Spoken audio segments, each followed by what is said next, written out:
it's Sonia. Welcome back to Thunderbird. Today we're back in West Van and it is Beneteau Monday. I'm going to show you a really nice 1997 Beneteau Oceanis 351 that we've had on our sales dock, and she's fantastic. 3-cabin layout, furling mainsail, furling genoa, and best of all, in a day like today, she's got heat. So one of the things that we hear all the time as brokers is that the kids are growing. Where are we going to put them? Our 27 and 30-foot boat is too small. One of the great things that Pacific Green offers is that she's got 3 cabins, which is really rare for a 35-foot boat. And best of all, both rear cabins are the same size, so nobody's squabbling about who gets the better cabin. Come and have a look. Every boat has a story, and as professional brokers, it's our job to disclose it. This boat, the owners just bought her in February of this year, and she'd been laid up in Nanaimo because unfortunately she had a bit of a keel hit. That is not unusual. To have a boat that is touch bottom is actually more common than you think. And just make sure that for whatever sailboat you're buying, you want to make sure that that's being disclosed. The sellers have been fantastic. We've got full receipts for everything that was done. The keel was actually dropped. The floor pan was rebuilt, new keel bolts put on, and at the same time they did all new thru-hulls, all the new shaft for the engine, new dripless shaft seal. So they spent a ton of money on this boat, and the best part is the bottom's just been done, so she probably doesn't need to be painted until spring of 2024. So you're already ahead of the game. Really nice big furling genoa on this boat. She's got a windlass for easy anchoring, and one of the nice things is, again, it's these big wide decks with the inboard shrouds. It means that there's lots of room for sort of walking around the decks, but also kayak storage, paddle boards. She's got a solar panel to keep the batteries topped up, furling mainsail.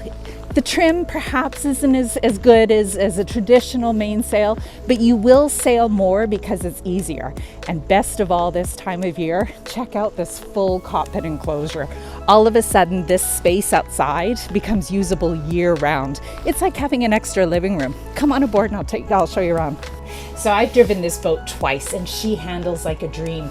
Being under 35 feet, she doesn't really need bow thrusters or stern thrusters to push her around. She's got a really nice big Yanmar inboard diesel that really pushes this boat around.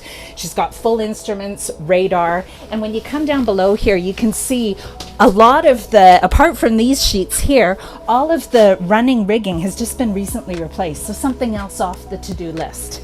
What do you notice instantly? The Beneteau curves. We see them in all of them, and this is a 1997, so this was really ahead of its time. Come on down below.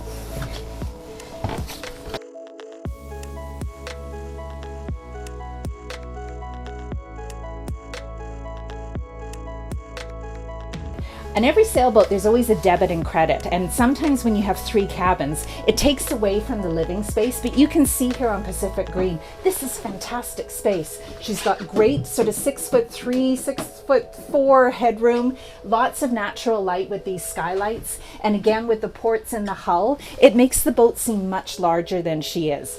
Nice big galley, propane stove and oven, huge fridge with freezer, and yes, everybody asks, the beer is included. Have a quick peek up front. Nice big V berth. This table drops down to be another bunk. We've got 2 really big aft cabins and a great size head. And the first thing Conrad said when he came on was, "Oh, it's warm," and that's because the Espar forced air is on. The sellers of this boat have just dropped the price to $99,000. So if you like what you see and you want to come and see more, give us a call at Thunderbird Yacht Sales in West Van. Be happy to show you the boat. Thanks for stopping by. Sonia at Thunderbird Yacht Sales.